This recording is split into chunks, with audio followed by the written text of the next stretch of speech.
the lipstick effect was considered to be a sort of leading economic indicator. It's all about that, what Janet mentioned as well, that affordable luxury, and making people feel good in times when they're not feeling, times when they're feeling down.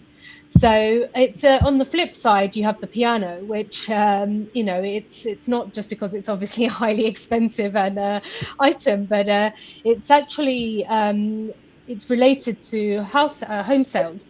And people actually moving home, which we know during a recession actually reduces. People don't want to take the risk. So that's why piano sales actually take a nosedive, or they did in the last recession. It's a very interesting question. So one of the things that we are obviously seeing from the data is that we very slightly touched on at the beginning is multi-benefit categories.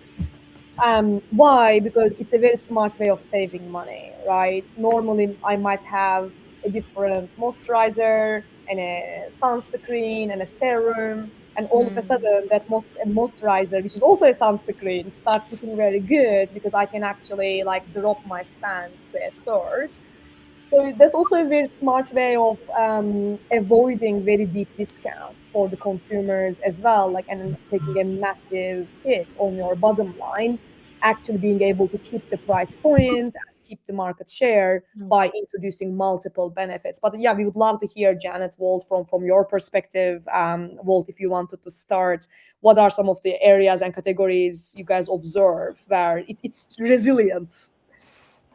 Yeah, no, I think the lipstick, what you said about, multi-purpose makes a lot of sense. And I also think that, Vidisha, you touched on something earlier where you just intuitively said, people haven't cut down on travel yet. And so I think that what we're going to start to see is, for the people that are affected most during this crisis, the home's going to be a stronger magnet. So whatever can kind of happen inside of the walls of your house or within closer distances, those are the categories that'll be a little bit more successful. So, what kind of distracts you? What has like a high fun value? What's kind of low in cost? I would assume that something like gaming, which popped up really big in the pandemic, would go up. So like, handheld games. You might have streaming services. You mentioned Vidisha. That's one that hasn't really dropped off yet. It's very, very low cost, and you have tons and tons of entertainment. To your point, Tuksha, it's family entertainment. It's entertainment for yourself. It's kind of family time. So it serves multiple benefits.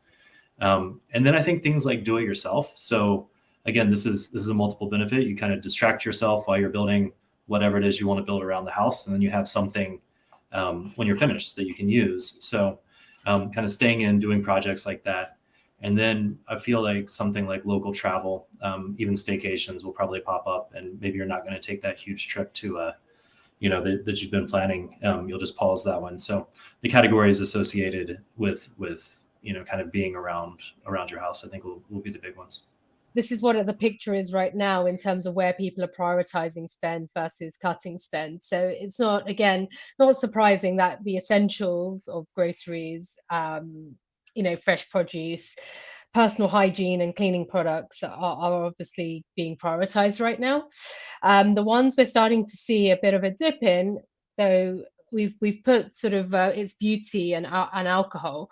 But interestingly, when you dive into beauty, lipstick is not on the downward trend. Lipstick is actually up.